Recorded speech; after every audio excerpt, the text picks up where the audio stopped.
Very few names in the chronicles of criminal history evoke the same chilling resonance as that of the notorious serial killer Henry Howard Holmes. Remembered as the Beast of Chicago, Holmes confessed to murdering 27 people in his ominous lair, now famously known as the Murder Castle. The castle was equipped with secret passages and trapdoors to lure and brutally kill people, and to date, Holmes' actual victim count remains highly uncertain, with estimates ranging from 9 to a staggering 200 or even more. During the late 19th century, Chicago underwent a significant transformative period of urbanization and industrial expansion, following a turbulent era marked by the Great Chicago Fire of 1871.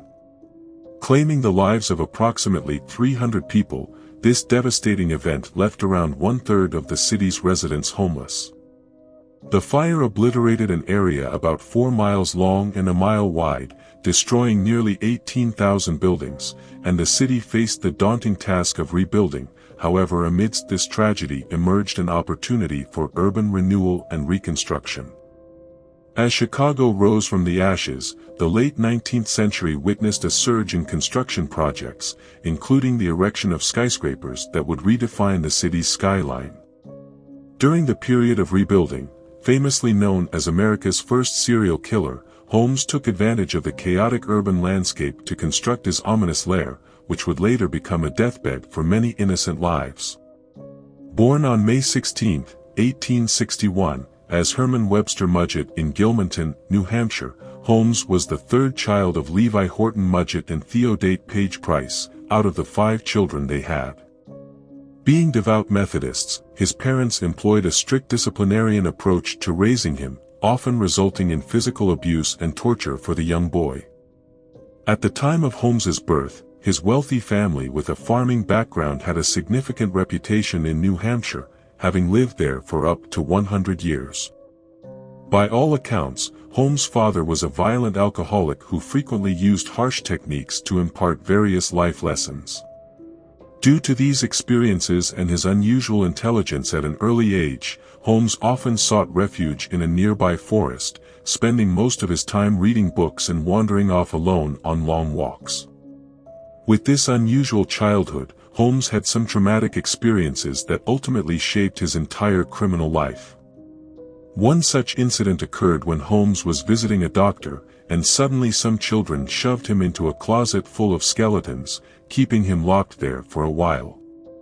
Initially terrified, the young Holmes later found human bones fascinating, and this fascination became one of the leading factors that fueled his adult desire to study medicine.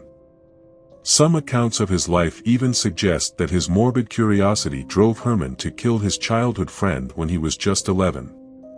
Alongside that, he witnessed the death of his friend Tom while exploring an abandoned home together. Tom fell off a landing in front of Herman, and there are speculations that Herman might have intentionally pushed his friend. This intense obsession with the anatomy of human bodies and violence allegedly led Holmes to the point where he would trap animals in forests and perform various surgeries on them, in an effort to understand the human body, eventually becoming a central element in his criminal activities. By the age of 16, Holmes had graduated from high school and secured a teaching job in Gilmanton, along with some other odd jobs. It was during this time that Holmes fell head over heels in love with a young woman named Clara Lovering, who was just 15. They began dating and somehow managed to get married at the age of 17 on July 4, 1878. Clara's affluent family considered Holmes to be a bit peculiar due to his unusual activities and criticized his teaching job. Clara's father offered his son-in-law a job at Clara's uncle's grocery store in East Concord, a job Holmes happily accepted. During this period, Clara gave birth to their son on February 3, 1880 in Loudon, whom Clara and Holmes named Robert Lovering Mudgett. Around this time, Holmes felt a strong inner desire to leave the grocery store and became an apprentice for Dr. Nahum White, the owner of the same office to which Holmes had been dragged years earlier in an attempt to frighten him with skeletons. After a year of working with Dr. White, he left for the University of Vermont in Burlington at the age of 18, leaving his wife and their only child Robert, where they were. In university, Holmes began living with a roommate named Fed and entered a new era, introducing himself as a single man rather than a married one. While there, he reportedly started an affair with his landlord's daughter, who was unaware of his marriage. Engaging in flirtations with various other girls, Holmes and Fed one day had a serious quarrel that ended with a black eye and a scratched face for Federal. No one did more to turn gossip into legend than Holmes himself, and one such case involves an incident when the wife of the boarding house owner noticed an extremely disgusting smell emanating from their room. Upon investigation, she discovered that the source of the smell was a dark object lying under Holmes' bed. The lady pulled it out and found what appeared to be a dead baby. When questioned, Holmes justified it by claiming it was just a dissection for his homework. In 1882, Holmes got a chance to delve into the frontier industry to conduct his first money-making crimes when he enrolled at the University of Michigan in the Department of Medicine and Surgery. During this time, Clara and Holmes separated, with reports claiming it was an abusive marriage, and Clara often bore marks on her face. Some hypothesized that marrying Clara was just a means of financial gain for Holmes. Legends suggest that after flying to New York, Robert was occasionally seen with Holmes but suddenly vanished without a trace, leaving no clues for investigators. Although Holmes and Clara's chapters seemed closed, Clara never received divorce papers, and they legally remained bound in marriage forever. It was during his university years that Holmes noticed a huge demand for cadavers, leading him to believe that where there is demand, there is an opportunity. Driven by his passion for money, he allegedly became involved in grave robbery, selling cadavers to medical schools while working in the anatomy lab under Professor William James Herdman at the University of Michigan. Some suspect that Holmes earned at least as much as $1 million in today's currency by selling cadavers. Meanwhile, he almost dropped out of the university after a widowed hairdresser accused him of making a false promise of marriage, citing a breach of promise crime. When called to a hearing, Holmes successfully got acquitted by claiming the woman was lying and he never promised to marry her. It wasn't until after Holmes' graduation in 1884 at the age of 23, that he went to his professor and stated, "Doctor, those things that woman said about me are true." Fortunately, Holmes went on to become a school principal, and shortly after, his restless character led him to fly to Philadelphia, where he started working at a local pharmacy. During this period, a young boy mysteriously passed away after consuming medication provided by Holmes. Upon hearing this, he vanished without a trace. In August 1886, 25-year-old Holmes moved to Chicago and rebranded himself from Herman Webster Mudgett to Henry Howard Holmes. The background behind this chosen name is not well known, but some suggest that he named himself after Sherlock Holmes as he loved reading, and Sherlock Holmes was one of the most admired book series at the time. In late 1886, during a short trip to Minneapolis, Holmes began courting 24-year-old Myrta Belknap, and offered her to come to Chicago with him while still married to Clara. In 1886, Myrta, hailing from a wealthy family, fell into the trap, marrying Holmes and subsequently giving birth to Lucy Theodate Holmes on July 4, 1889. Later in Chicago, Holmes used Myrta's wealth to purchase land on 63rd Street in Englewood, and shortly after that, the chapter of Myrta and Herman was closed when he sent both of them to live with some family in the north of Chicago. Upon arriving in Chicago, Holmes also secured a job at a drugstore, known as the E. S. Holton Drug Store, which he later bought with Myrta's money. According to some who believe in Holmes' mythology, the owner of the drugstore, Everett Holton, had recently died. Holmes went to the widow and requested to buy the drugstore, and the lady agreed. He acquired that piece of land in 1888, when he was 27. Immediately after Mrs. Holton sold the land to Holmes, she was never seen again, raising suspicions that Holmes murdered the couple. It was later verified that he didn't kill them. Both considered Holmes to be a reliable business partner, and stayed in the same neighborhood after selling the store to him. When he moved to Chicago, the city was rebuilding itself from scratch after the Great Chicago Fire, which almost tore the city into shreds. Vast pieces of land were being sold for exceptionally low prices, and Holmes, always motivated by money, seized the opportunity by purchasing land that nearly covered an entire city block. This ominous lair that he acquired was then transformed into a 3-story building famously dubbed the Murder Castle. Located at the heart of Chicago, it became a hotel of horrors designed by Holmes to lure and violently kill guests during the World's Columbian Exposition held in Chicago in 1893. Situated at 611 West 63rd Street, Chicago, Illinois, construction of the Murder Castle began in 1887. Initially planned as a 2-story building, an additional 3-story extension was added about 5 years later. Locals referred to this edifice as a castle due to its size, covering an area equal to a full city block with dimensions of 162 feet in length and 50 feet in width. The first floor was designated for retail spaces, while the second floor primarily housed residential apartments. The ground floor, peculiarly slated for business purposes, included a drugstore, a barbershop, a candy store, a restaurant, a tinsmith, and a jewelry store. Constructed from stone, the basement of the castle was larger than the castle itself and extended under the sidewalks. During this period, forever lonely Holmes met Benjamin Pitezel, an extreme alcoholic carpenter with a criminal past, in 1889. Both eventually developed a strong business partnership, with Holmes often using Pitezel as his right-hand man for various criminal endeavors.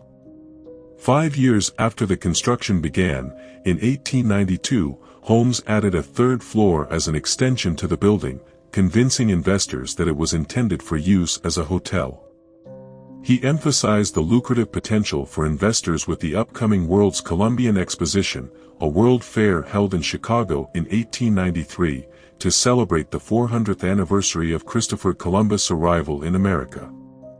On average, world fairs attracted 25 million visitors each time, presenting a significant opportunity for Holmes to collect money from investors. Throughout the construction period, Holmes ran various businesses and illegal schemes that proved extremely beneficial for him. Aware that employees working for less than 2 weeks at the fair were not entitled to pay, Holmes frequently dismissed construction workers. The exact reason behind his recurrent hiring and firing remains unclear, but it's suspected that along with the intention of avoiding payment, Holmes aimed to ensure that no one fully grasped the intricate and secretive layout of the building. In addition to various deceptive claims to distance himself from legal responsibilities related to the Murder Castle, Holmes even asserted that the building was owned by his mother-in-law. He used this assertion after declining to pay bills to the architects and the steel company, Etna Iron and Steel, in 1888, resulting in a lawsuit. During the castle's construction, Holmes once locked up a worker inside a safe and commanded him to scream as loud as he could, suggesting it was to check if the safe was soundproof. One of Holmes's favorite ways to make money involved buying goods on credit, selling them, and never paying back the original bill. This included furniture in his secret rooms inside the building, which he bought on credit and did not intend to pay for. Holmes ran another business, the Warner Glass Bending Company, which he claimed to be a glass-bending factory. Despite lacking any background in the industry, he claimed to have invented a new glass-bending technique. To focus more on real estate, he decided to sell the drugstore in 1890, and the sale turned out to be another swindle. After the new owner took possession, he discovered that much of the pharmacy's stock had not been paid by Holmes, leaving the new owner obligated to pay those stocks back to the repossession agents. When these shady deals appeared insufficient for Holmes, he orchestrated the deliberate burning of his own building as a windfall, thereby earning thousands in insurance money. The building itself stood as a symbol of Holmes' intricate personality, housing rooms that were soundproof, torture chambers, trapdoors, gas chambers, and a basement crematorium. Further investigation revealed that Holmes had constructed a hidden compartment between the first and second floors, along with a staircase connecting these floors, accessible only through a trapdoor in a second-floor bathroom. The castle featured multiple gas chambers that served as literal death chambers. Additionally, it had an asphyxiation chamber, doors opening directly into brick walls, and rooms with no windows and dead-end staircases. Holmes incorporated another sinister feature into his murder castle, a garbage chute. This chute served a gruesome purpose, potentially allowing Holmes to discreetly dispose of evidence. The victim's remains could be swiftly sent down the chute to an area where he had built an actual crematorium. Inside, the crematorium included acid baths and a furnace capable of heating up to 3,000 degrees Fahrenheit. The number of murders and the age at which he committed his first murder remain uncertain, due to the limited resources available at that time. While many are presumed to have been murdered by Holmes, some notable cases include Julia Smythe, whom Holmes met in 1890. He began an affair with 31-year-old Julia, who was already married to Dr. Lawrence Isilius Ned Connor. Upon discovering the affair, Connor left Julia and their 5-year-old daughter Pearl Connor.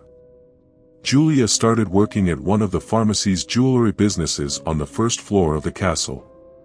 On Christmas Eve of 1891, Julia and her daughter Pearl suddenly vanished. However, during the inquiry, Holmes changed his statement several times, initially claiming Julia had left to visit her dying sister, then stating she had fled her former husband.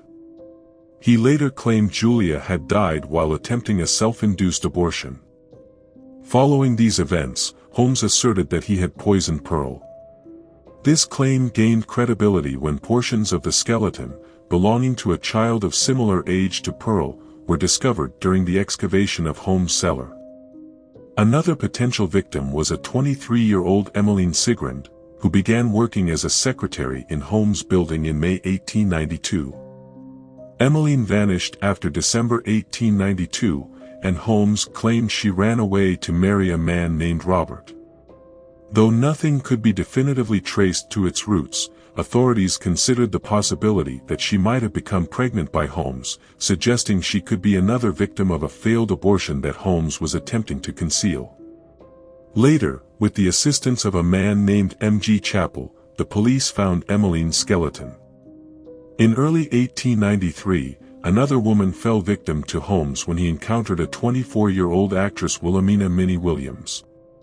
Minnie was hired as Holmes' personal stenographer, and Holmes, being an experienced swindler, successfully convinced Minnie to transfer the property deed in Fort Worth, Texas, under the name Alexander Bond, which was in fact Holmes himself using a different identity. On July 5, 1893, Minnie's younger sister, Anna Nanny Williams, came to visit them, and shortly after that, both Minnie and her 18-year-old sister disappeared, never to be seen again.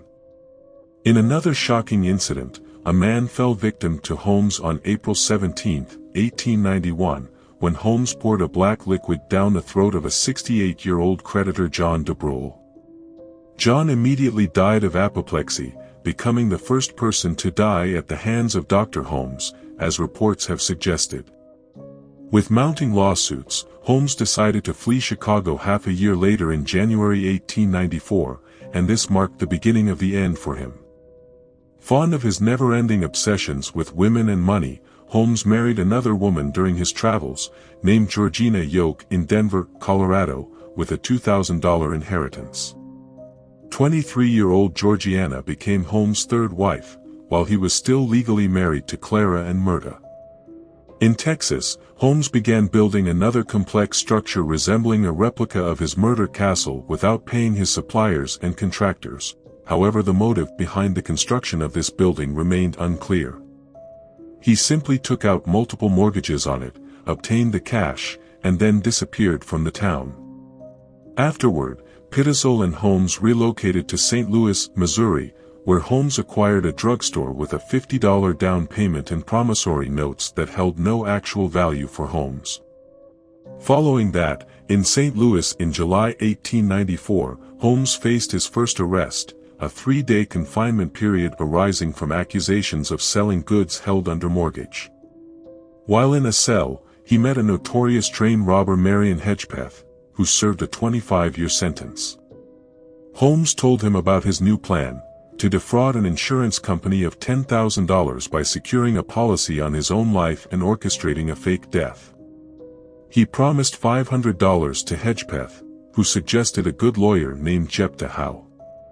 Although their plan didn't work out, Holmes immediately came up with the alternate idea of faking Pittel's death and splitting the money. Pittel was to pose as an inventor named B.F. Perry, who would be killed in an explosion, and Holmes would then procure a cadaver that would be burned beyond recognition. This time it wasn't a mutual plan, rather Holmes was playing his partner. According to some reports, Pittel got cold feet and wanted to back out. This prompted Holmes to go to his address, make him extremely drunk, and then knock him unconscious with a lethal dose of chloroform on a handkerchief. Once everything was in place, Holmes attempted to close this case by setting Pittel's body on fire on September 4, 1894. Afterwards, Holmes attempted various techniques to stage the death of his friend as an accident. With Pittel's 23-year-old wife Carrie Alice Canning, Holmes went to Indianapolis to secure her the $10,000 insurance payout. He successfully convinced Carrie that Benjamin owed him $75,000 before his death, and she promptly paid him the money. He then began feeding Carrie various lies about her husband's death, claiming that Pittel was hiding in London. Carrie, seemingly trusting Holmes, agreed to his request to accompany 3 of Pittel's children. All 3, 13-year-old Alice Pittel, 9-year-old Nellie Pittel, and 7-year-old Howard Robert Pittel, became victims of Holmes after traveling throughout the northeastern United States and into Canada with him. The youngest, Howard Robert Pittel, was likely poisoned with cyanide by Holmes, while the girls faced a different fate. Holmes admitted to killing Alice and Nellie on October 25, 1894, by enclosing them in a trunk in which he had drilled a hole. The hole served the horrific purpose of attaching it to a gas line, asphyxiating both girls. During the investigation by Frank Geyer, a detective with the Philadelphia Police Department, the naked bodies of both Pittel girls were found in the basement of a property that Holmes had rented in Toronto. Just a month after Pittel's murder, on October 10, 1894, Geyer discovered a local pharmacy where Holmes bought the drugs used to kill Pittel, as well as the repair shop where Holmes went to sharpen the knife for dismembering his friend's body parts before burning them with benzene. Additionally, Geyer found letters that Pittel's kids had been sending to their mother Carrie, but Holmes had hidden them. At this point, authorities were actively chasing Holmes, closing in on his movements. He was reported to be living with his wife, possibly Clara, who was unaware of any of his activities. Finally, on November 17, 1894, the murder spree of the notorious H. Holmes came to an end when he was arrested by the private Pinkerton National Detective Agency in Boston. Initially, he was arrested for horse theft committed back in Texas, but charges rapidly arose. Following the discovery of Alice and Nellie's bodies in Toronto, a detailed analysis of Holmes' castle was initiated in July 1895. The things found in the castle included a piece of human bone that seemed to belong to Julia Connor, the remains of a child, possibly Pearl Connor, a burned gold watch chain, along with burned dress buttons that appeared to belong to Minnie Williams, and a tuft of human female hair. Despite this evidence, authorities were never able to discover enough verification to charge Holmes, and on October 18, 1895, H. Holmes was sentenced to death. While awaiting his end, Holmes confessed to having murdered a total of 27 people, including 6 attempted murders. The authenticity of these confessions is doubtful, with indications that the Hearst newspaper paid $7,500 for the confession, and some individuals Holmes claimed to have killed were confirmed to be alive during that period. On May 7, 1896, just about a week before his 35th birthday, Holmes' time came to an end. He was hanged at Moyamensing Prison in Philadelphia for the murder of Pittel, and remained strangled for about 15 minutes. His final wish was to be buried 10 feet deep inside a concrete coffin, aiming to prevent grave robbers from stealing the body for dissection. After his execution, Holmes was buried in a grave at Holy Cross Cemetery, a Catholic burial site situated in the suburban area of Yeadon, Pennsylvania, near Philadelphia. His ominous lair, famously dubbed the Murder Castle, was set on fire in 1895, just after Holmes got arrested. Speculation suggests that the fire might have been intentionally set by neighbors to prevent the castle from becoming a tourist attraction. Witnesses claim to have seen two men entering the castle from the backside at 9 p.m., just about half an hour later, the same men were witnessed rushing out of the castle. The claims became more credible when investigators discovered a half-empty gas cylinder beneath the back steps of the building. Holmes's murder castle successfully managed to survive the burn attempt in 1895 before it was pulled down in 1938. To date, the location of his castle is occupied by the Englewood branch of the United States Postal Service. After over a century had passed since the execution of Holmes, the H. Holmes mythology got stronger, with rumors arising that he had actually managed to escape during his execution, and that the body in his grave was someone else's rather than Holmes'. In the year 2017, a decision was made to exhume Holmes' body for a thorough examination. The initiative was spearheaded by Janet Monge from the University of Pennsylvania Museum of Archaeology and Anthropology. What unfolded during the testing was quite extraordinary. Despite being encased in concrete within his coffin, Holmes' body displayed an abnormal lack of decomposition. His attire remained remarkably well preserved, and even his distinctive mustache was found to be intact. Through the identification of his teeth, the body was unequivocally confirmed as that of Holmes. Subsequently, he was laid to rest once again, yet to this day, the horrific crimes and murder stories of H. Holmes continue to send chills down the spines of various authorities throughout the world.